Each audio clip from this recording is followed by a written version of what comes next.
Bien, muy buenos días, querida iglesia, ¿cómo están?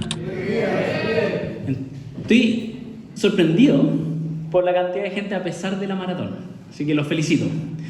¿Les parece si partimos este tiempo orando? Señor, te damos muchas gracias por tu palabra que vamos a escuchar en unos minutos más. Señor, pido que nos dirijas a todos nosotros para escucharla con atención, para estar atentos a qué áreas de nuestra vida deben ser corregidas por ella. Anímanos en esta mañana, motívanos a predicar el Evangelio a nosotros mismos, a quienes nos rodean. Señor, ayúdame a mí a ser claro y fiel a tu palabra. En el nombre de Jesús. Amén. Miren, estas últimas semanas hemos sido bombardeados con casos de corrupción, malversación de fondos públicos, tráfico de influencia, financiamiento ilegal de la política, etc. ¿Cierto? Nos prenden las noticias y está lleno de eso. Pero yo me pregunto, ¿por qué nos molesta tanto que, por ejemplo, un político sea financiado por un grupo en particular? O al revés, que un político gobierne solo para unos pocos. Creo que podemos concordar en que un político debería gobernar con imparcialidad para el bien común, como un servicio público, y que no debería ser manipulado por quienes lo financian, o hacer las cosas solo por interés propio o para beneficio de unos pocos. Y no estoy apuntando a ninguno de los dos lados, o más bien estoy apuntando a todos lados. Ese tipo de dinámicas son las de las que Pablo busca escapar y así ser libre para predicar el Evangelio. Así que veamos cómo se desarrolla esta idea de Pablo buscando escapar de dinámicas como las que aparecen en las noticias hoy en día, en la siguiente lectura. Así que voy a pedir a nuestro hermano Israel Vilches. Primera de los Corintios, capítulo 9, versos del 1 al 18. No soy libre, no soy apóstol, no he visto a Jesús nuestro Señor. ¿No son ustedes el fruto de mi trabajo en el Señor? Aunque otros no me reconozcan como apóstol, para ustedes sí lo soy, porque ustedes mismos son el sello de mi apostolado en el Señor. Esta es mi defensa contra los que me critican. ¿Acaso no tenemos derecho a comer y a beber? ¿No tenemos derecho a viajar acompañados por una esposa creyente como hacen los demás apóstoles y Cefas y los hermanos del Señor? ¿O es que solo Bernabé y yo estamos obligados a ganar la vida con otros trabajos? ¿Qué soldado presta servicio militar pagándose sus propios gastos? ¿Qué agricultor planta un viñedo y no come de sus uvas? ¿Qué pastor cuida un rebaño y no toma de la leche que ordeña? No piensen que digo esto solamente desde un punto de vista humano. ¿No lo dice también la ley? Porque en la ley de Moisés está escrito: no le pongas bozal al buey mientras está trillando. ¿Acaso se preocupa Dios por los bueyes o lo dice más bien por nosotros? Por supuesto que lo dice por nosotros, porque cuando el labrador ara y el segador trilla, debe hacerlo con la esperanza de participar de la cosecha. Si hemos sembrado semilla espiritual entre ustedes, ¿será mucho pedir que cosechemos de ustedes lo material? Si otros tienen derecho a este sustento de parte de ustedes, ¿no lo tenemos aún más nosotros? Sin embargo, no ejercimos este derecho, sino que lo soportamos todo con tal de no crear obstáculo al Evangelio de Cristo. ¿No saben que los que sirven del templo reciben su alimento del templo y que los que atienden del altar participan de lo que se ofrece en el altar? Así también el Señor ha ordenado que quienes predican el Evangelio vivan de este ministerio. Pero no me he aprovechado de ninguno de estos derechos, ni escribo de esta manera porque quiera reclamarlos. Prefiero morir a que alguien me prive de este motivo de orgullo. Sin embargo, cuando predico el Evangelio, no tengo de qué enorgullecerme, ya que estoy bajo la obligación de hacerlo. ¡Ay de mí si no predico el Evangelio! En efecto, si lo hiciera por mi propia voluntad, tendría recompensa, pero si lo hago por obligación, no hay más que cumplir la tarea que se me ha encomendado. ¿Cuál es entonces mi recompensa? Pues que al predicar el Evangelio pueda presentarlo gratuitamente sin hacer valer mi derecho. Hermanos, esto es palabra de Dios. Gracias, Israel. Como vimos, y no sé si se dieron cuenta, que Pablo renunció a sus derechos con tal de ser libre para predicar el Evangelio. Y hizo eso de renunciar a sus derechos aunque les significara ser criticado, menospreciado y que su autoridad fuera puesta en duda. Hemos hablado en ocasiones anteriores de que Pablo era menospreciado por algunos de los corintios que lo comparaban con otros predicadores, ¿se acuerdan? Con otros líderes, con otros filósofos.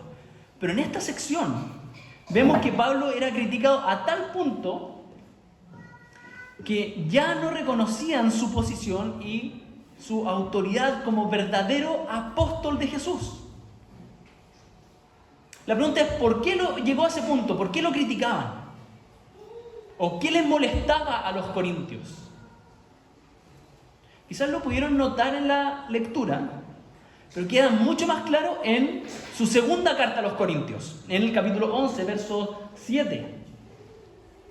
Les dice: ¿es que cometí un pecado al humillarme yo para enaltecerlo a ustedes, predicándoles el Evangelio de Dios gratuitamente?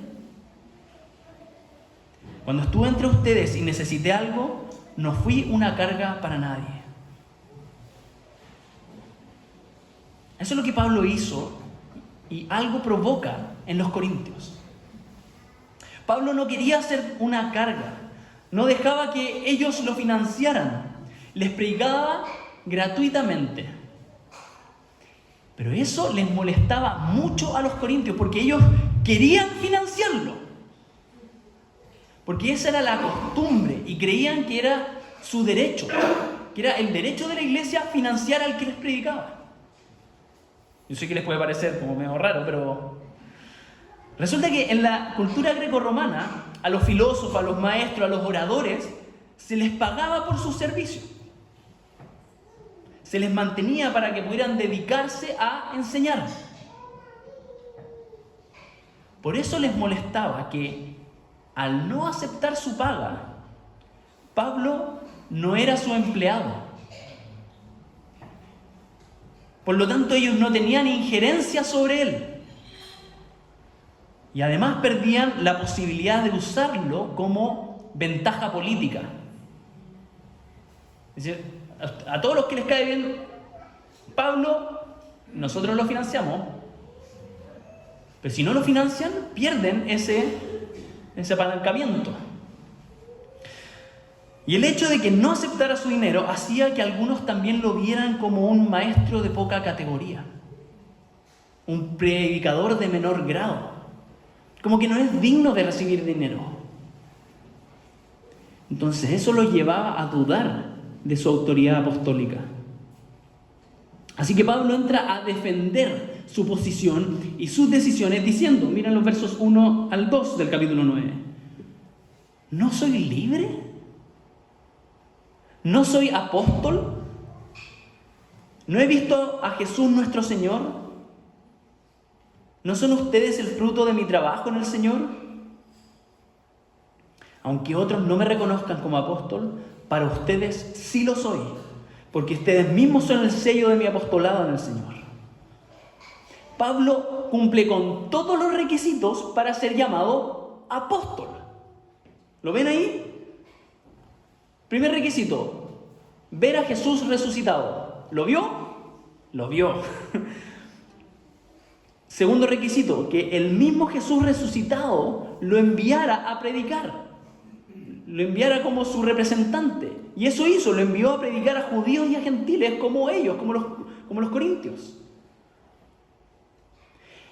E iglesias como la de Corinto son justamente el resultado de que Pablo cumpliera con la tarea para la cual fue enviado. Así que no debería haber duda de su posición y de su autoridad como apóstol. Además, como el apóstol les predicó el Evangelio y los plantó como iglesia, Pablo ciertamente tenía todo el derecho a recibir el apoyo económico que ellos querían ofrecerle.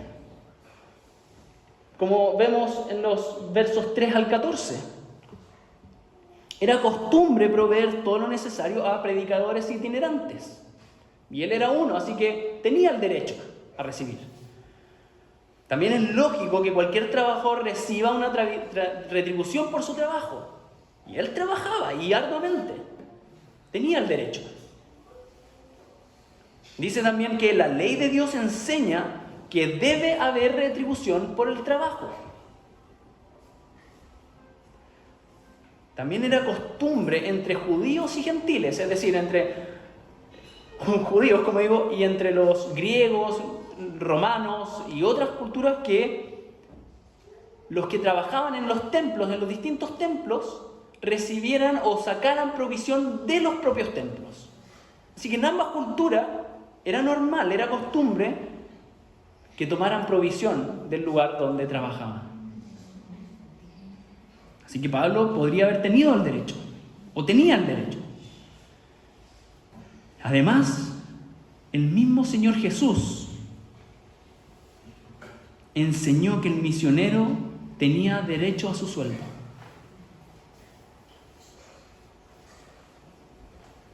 Pero Pablo les dice: he decidido voluntariamente renunciar a ese derecho. Miren los versos 12 y 15.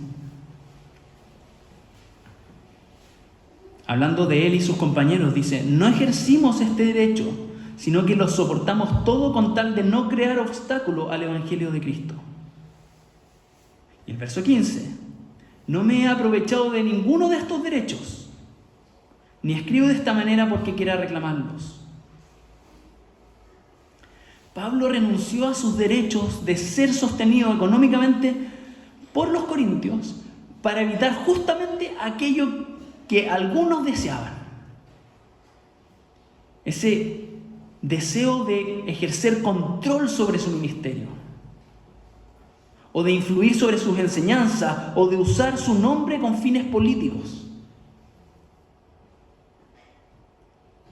Pablo no quería ser vinculado de esa forma con ellos. No les quería pertenecer. No quería ser manipulado. Ni que ellos sintieran autoridad sobre él por pagarle. Tampoco deseaba que su motivación fuera el dinero. Tampoco quería que se murmurara sobre cómo lo obtenía o qué es lo que hacía con el dinero. Escapa de todo eso, porque en ese entorno era propenso a que eso ocurriera. Así que vemos en otras secciones que Pablo ciertamente recibía financiamiento, pero de otras iglesias que no le iban a exigir estas cosas. Y cuando era necesario, trabajaba él mismo para autofinanciarse. Él no quería ser tampoco una carga para la iglesia de Corinto. Así que prefería sostenerse a sí mismo y en muchas ocasiones recibir apoyo de otras iglesias. En nuestro contexto en particular, como iglesia anglicana, en la mayoría de los casos, los pastores pueden ser financiados por sus iglesias locales. En la mayoría de los casos, recibiendo el legítimo apoyo del que Pablo hablaba. En mi caso, por ejemplo, me siento un privilegiado de poder ser sostenido por esta iglesia y por mi esposa, para poder dedicarme plenamente al ministerio pastoral. Es un privilegio. Así que estoy profundamente agradecido por ustedes que aportan para tenerme contratado a tiempo completo. Y también estoy inmensamente agradecido por todo el esfuerzo que mi esposa hace para mantener a la familia. Ustedes me han apartado para esta labor y financian mi ministerio, pero nunca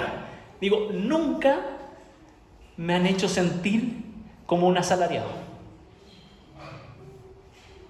Nunca me han tratado como su esclavo. Nunca se han creído mis jefes. Nunca han ocupado el dinero como un instrumento de manipulación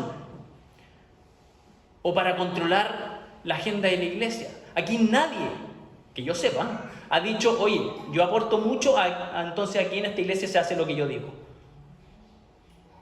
Doy gracias a Dios por eso, porque es una iglesia que ha sido criada por pasajes como estos, para no actuar así.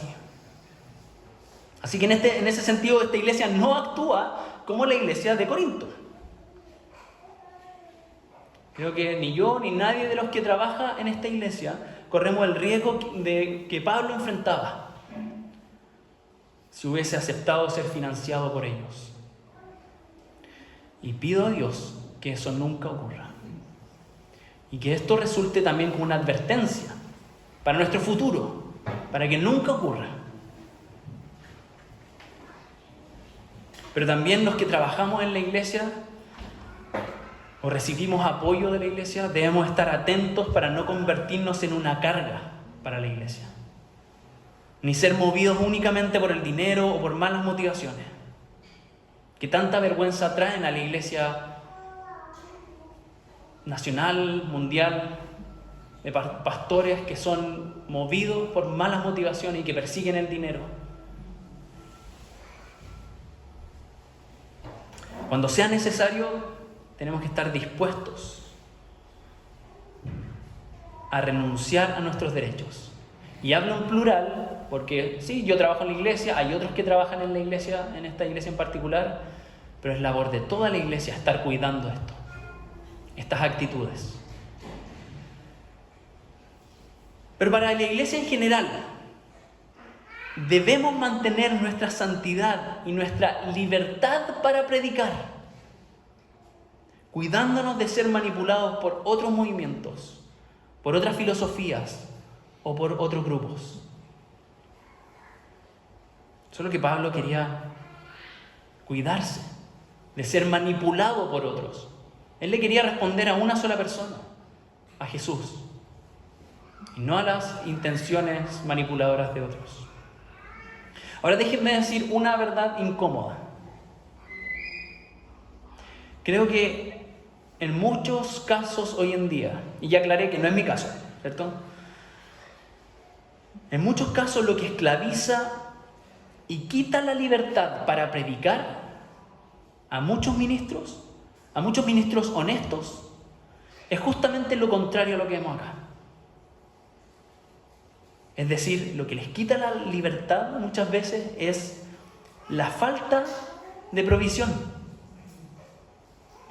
que los mantiene distraídos de su ministerio, que son obstaculizados para predicar el Evangelio y son tentados a tener malas motivaciones en su labor pastoral.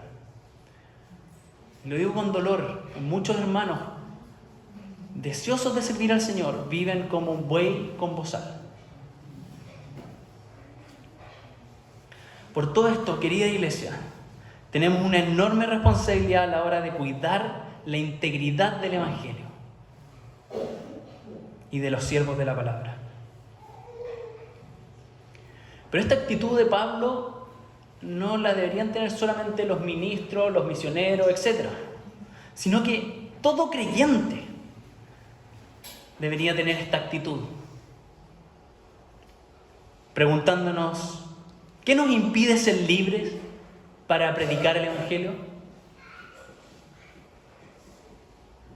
¿Y a qué derechos podríamos renunciar con tal de no crear obstáculos al Evangelio?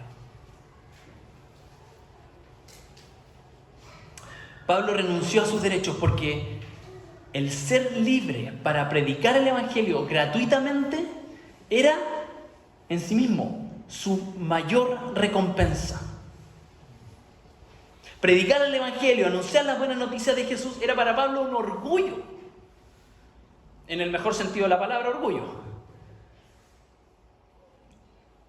No quería que nada se lo impidiera. No quería que nada le impidiera tener ese orgullo de poder predicar la palabra. Por eso prefería liberarse de todo lastre, de toda atadura. Y miren lo enfático que es, el verso 14 y 15. El Señor ha ordenado que quienes predican el Evangelio vivan de este ministerio. Pero no me he aprovechado de ninguno de estos derechos, ni escribo de esta manera porque quiera reclamarlos. Prefiero morir a que alguien me prive de este motivo de orgullo. Va a hacer todo lo posible por predicar el Evangelio sin que nadie lo frene. Y si la plata de otro significa que él va a estar frenado a predicar, prefiere renunciar a eso. Eso es lo que hemos estado viendo. Pero sentirse orgulloso de predicar el Evangelio era su recompensa menor. Voy a repetirlo. Sentirse orgulloso de predicar el Evangelio era su recompensa menor. ¿Y por qué digo menor? Porque primero, como decía mi papá cuando me sacaba una buena nota, que no era muy seguido, con su deber cumple. Miren los versos 16 y 17. Sin embargo, dice Pablo, cuando les predico el Evangelio, no tengo de qué enorgullecerme, ya que estoy bajo la obligación de hacerlo. ¡Ay de mí si no predico el Evangelio! En efecto, si lo hiciera por mi propia voluntad, tendría recompensa. Pero si lo hago por obligación, no hago más que cumplir la tarea que se me ha encomendado. Le encantaba predicar el Evangelio. Pero al final del día, estaba obligado a hacerlo. Y si no lo hacía, iba a tener que rendir cuentas al Señor Jesús. Aunque amaba a Cristo, aunque su vida había sido transformada por esta buena noticia, aunque le apasionaba ser parte de la obra salvadora de Dios, aunque fuera un motivo de orgullo, al final del día era su obligación. Era un esclavo de Cristo. Un soldado al que se le dio una misión y si no la cumplía, juzgado militar. Entonces, ¿cuál es su recompensa? ¿Para qué hace todo esto? ¿Cuál es su recompensa? Verso 18. Pues que al predicar el Evangelio pueda presentarlo gratuitamente sin hacer valer mi derecho. Esa es su mayor recompensa. No solo proclamar la buena noticia, sino que hacerlo gratuitamente. Loco, ¿no? Mi mayor recompensa, dice Pablo, es hacerlo gratis. Sin cobrar, sin ataduras, sin obstáculos. Con libertad. Y como un regalo. ¿A quién le gusta que le regalen cosas? Eso, qué bueno que los honestos que levantaron la mano. Me encanta que me regalen cosas. Estoy de cumpleaños el 2 de marzo. Hay harto tiempo para que se olviden. Pero ¿a quién le gusta regalar cosas? Cuando se puede, ¿cierto? Es rico regalarle algo a alguien y que se ponga contento. Para Pablo eso era una recompensa. Poder regalar esto que a él le había sido regalado y hacerlo con libertad. Pablo entiende que anunciar el Evangelio gratuitamente es en sí mismo un regalo de Dios. Es un regalo para él y para quienes lo reciben. Así, él puede participar de la gracia de Dios y unirse a la obra del Dios dadivoso. Como se vuelven un compañero de trabajo de Dios. Para dar libre y generosamente. Entonces Pablo obtiene una recompensa de predicar con libertad y con gratuidad. Esa palabra que también me mola. Pero miren lo que hace con su recompensa. Miren lo que hace con esa libertad que tiene por no dejarse comprar. Versos 19 al 23. Véanlo en sus Biblias. Y aquí hay la dinámica que sigue en estos versos. Va a ir diciendo todo el rato, aunque soy libre respecto a todos, de todos me he hecho esclavo, para ganar a tantos como me sea posible. Entre los judíos me volví judío, dice Pablo, a fin de ganarlos a ellos. Entre los que viven bajo la ley, es decir, los prosélitos y gentiles practicantes de la ley, o aquellos que seguían las costumbres judías, entre ellos me volví como los que están sometidos a ella, aunque yo mismo no vivo bajo la ley. ¿Para qué? Para ganar a estos. Entre los que no tienen la ley, es decir, los griegos en general, Pablo dice, me volví como los que están sin ley, aunque no estoy libre de la ley de Dios, sino comprometido con la ley de Cristo. ¿Para qué? Para ganar a los que están sin ley. Entre los débiles, es decir, entre los cristianos legalistas, me hice débil. Es decir, entre los legalistas o los que luchan con eso, dice, voy a tratar de no transgredir ninguna norma y ninguna costumbre para no ser tropiezo para ellos. ¿Para qué? Para ganar a los débiles. Para todos me hice todo, a fin de salvar a algunos por todos los medios posibles. Termina esta sección diciendo, todo esto lo hago por causa del Evangelio, para participar de sus frutos. Es una paradoja esto. Pablo hace todo lo posible para liberarse de las ataduras y de las manipulaciones por parte de un grupo. Entonces no quiere que un grupo lo domine. Él quiere ser libre para predicar. ¿Pero qué hace con esa libertad? Se hace esclavo de todos. Se hace verdaderamente libre para usar esa libertad en servir voluntariamente a los demás. Al desmarcarse del control de unos pocos, queda libre para hacer lo que sea necesario con tal de ganar a tantos como sea posible. Y si no, estaría limitado. Si se hubiese dejado financiar por los corintios, probablemente hubiese estado limitado a solo servirlos a ellos. Y de la manera que ellos esperaban. En cambio, ahora tiene la libertad para ser flexible. Para ser flexible en cosas secundarias, para adaptar su forma, para adaptar su comportamiento, para adecuarse a distintos contextos y distintos aspectos culturales. Adaptación sin compromiso, es decir, sin comprometer lo esencial, sin comprometer la integridad del Evangelio. Hay cosas que no se transan. Ejemplo burdo. Aquí se predica la Biblia. ¿Se puede predicar con jeans? Se puede predicar con jeans. ¿Lo hago yo? No lo hago, pero ¿habría algún problema? No. Y si voy a un... Mi esposa se reía de esto. Si voy a un retiro de jóvenes, voy con jockey. Y sí, estos son ejemplos burdos. Pero son cosas secundarias. Me puedo adaptar a distintos contextos. Pero algo que no se adapta es lo esencial del Evangelio. Con todo esto, Pablo dice, soy como un deportista. Versos 24 al 27.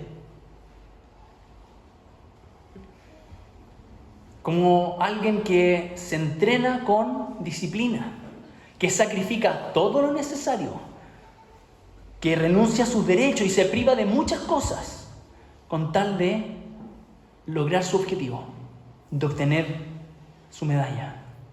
Es como un atleta que, aunque necesita recursos para vivir, no corre por el dinero, sino por la medalla. Así también él corre su carrera. ¿Conocen a Martín Vidaurre, no? Si no lo conocen, tengo que mandarles un video informativo. No. Ciclista chileno, en la última fecha de la Copa del Mundo salió segundo. O sea, de los mejores del mundo, ¿ya? En una disciplina muy difícil. Este joven tiene 24 años. A los 17, 18 años se fue a vivir a Alemania persiguiendo sus sueños. ¿Cuál era su sueño? Andar en bicicleta. Ser feliz y tratar de ganar una medalla. Lo único que lo mueve en la vida es ganar una medalla y ser un ejemplo para otras personas, para las nuevas generaciones, como motivarlo. Pero cuando llega a Europa y sale octavo, en su primera carrera en Europa, sub-23, sale octavo, todas las marcas se tiraron encima de él y le querían pagar así mucha plata. Y él llama a su mamá y dice: mamá, me quieren pagar por andar en bicicleta. Y la mamá dice: acepta. Pero a él no lo movía la plata. Como un deportista necesita plata para vivir, para comer, quizás para asegurar su futuro. Pero lo que lo hace feliz en el día a día no es la plata, es esa medalla. ¿Y cuál es la medalla de Pablo? Poder predicar el Evangelio gratuitamente. ¿Cierto? Aquí un hermano dijo Cristo. Sí. El premio mayor absoluto es estar con Dios eternamente, y eso es algo que Cristo, es la medalla que Cristo nos ha dado. Pero ¿cuál es la medalla de su trabajo? ¿Cuál es la recompensa de su trabajo diario? Él no trabaja para ganarse la salvación ya la tiene. Pero ¿cuál es la recompensa de su trabajo diario? Predicar el Evangelio gratuitamente, con libertad, y regalarlo a otros. Y él no quiere perder esa carrera por haber sido comprado o condicionado por un grupo que le impidiera alcanzar su mayor recompensa. Anunciar el Evangelio sin obstáculos ni ataduras. Y Pablo dice en el verso 24: corran la carrera de tal modo que obtengan el premio. Como que está incluyendo a todos en este modelo de vida. Un modelo de vida que no se deja comprar, sino que está dispuesto a renunciar a todo con tal de predicar el Evangelio gratuitamente a todos y sin distinción. ¿No les parece inspirador ver el ejemplo de Pablo? Y ver qué es lo que lo motiva. ¿No les dan ganas de tener esa motivación mayor para vivir? ¿O para levantarse?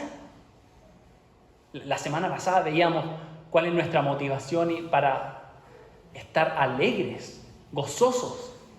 ¿Cuál era? Exacto, que por la obra de Jesucristo, si hemos confiado en Él y puesto nuestra esperanza en Él, nuestros nombres están inscritos en el libro celestial. Que nuestros nombres están asegurados allá y que vamos a vivir allá de manera segura. Pero aquí tenemos una motivación para trabajar en el día a día. Predicar el Evangelio gratuitamente a todos y disfrutar de sus frutos. Eso es la motivación que deberíamos tener para todo lo que hacemos, según este pasaje. Fueron repartidas unas hojitas. ¿La tienen en sus manos? A ver, levanten las hojitas. Ahora las pueden abrir.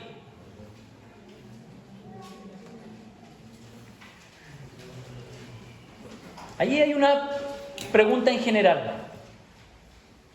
Por ejemplo, la primera dice: ¿para qué trabajas?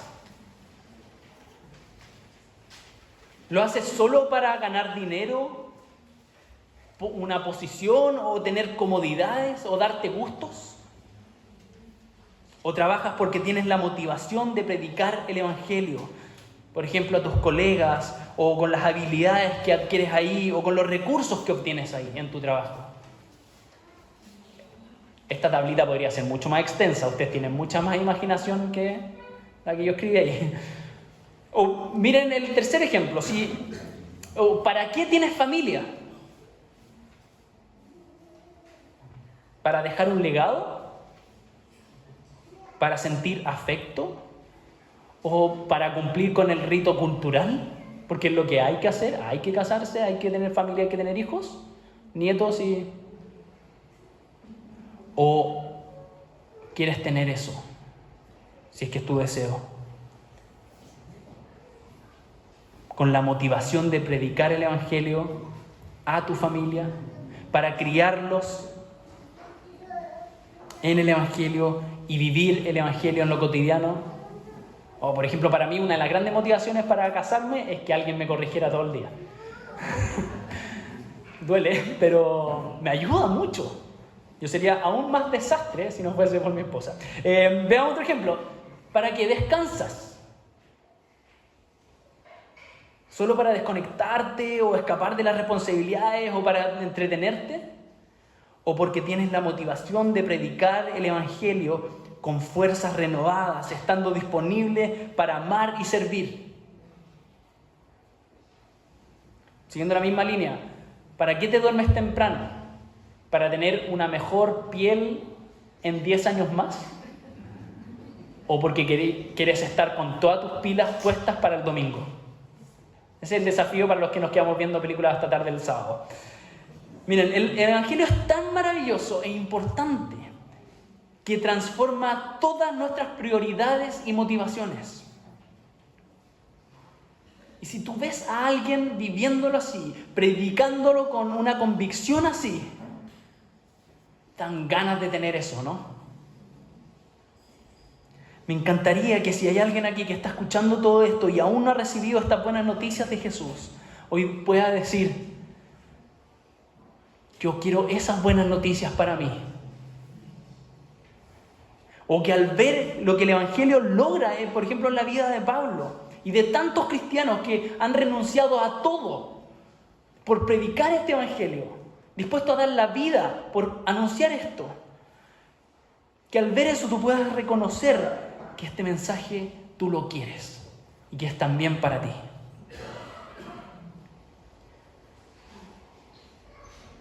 Es mi deseo y mi oración que hoy todos digamos: yo quiero ese Evangelio para mi vida. Si quieres conocer más ese Evangelio, conversemos después, o conversa con alguien de esta iglesia más maduro o que lleve más tiempo, que te cuente el Evangelio. Hermanos, todo lo que hemos hablado nos invita a ser cuidadosos y a esforzarnos. Cuidémonos y esforcémonos en seguir predicando un Evangelio libre, sin ataduras ni intereses personales, promoviendo dinámicas de libertad para predicar el Evangelio.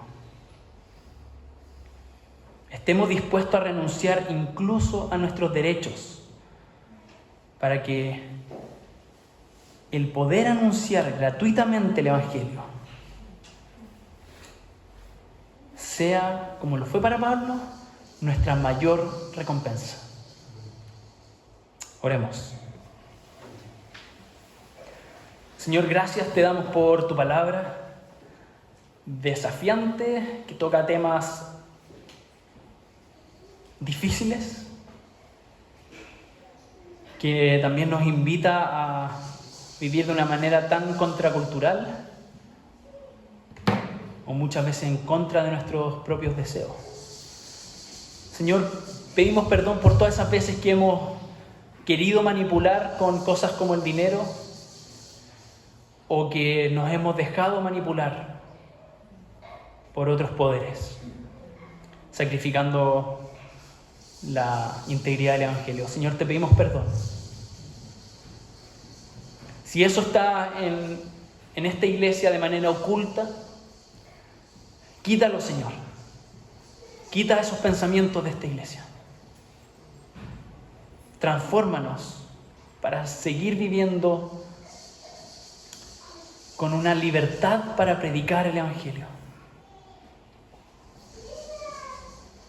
Y llévanos a que esto de predicar el Evangelio gratuitamente sea nuestra mayor motivación en el día a día. que seamos capaces y valientes de compartir estas buenas noticias de Jesús y de lo que Él hizo por nosotros. Seamos capaces de compartirlo con quienes nos rodean y poder regalarles este hermoso regalo que tú nos has dado. Oramos en nombre de Jesús. Amén.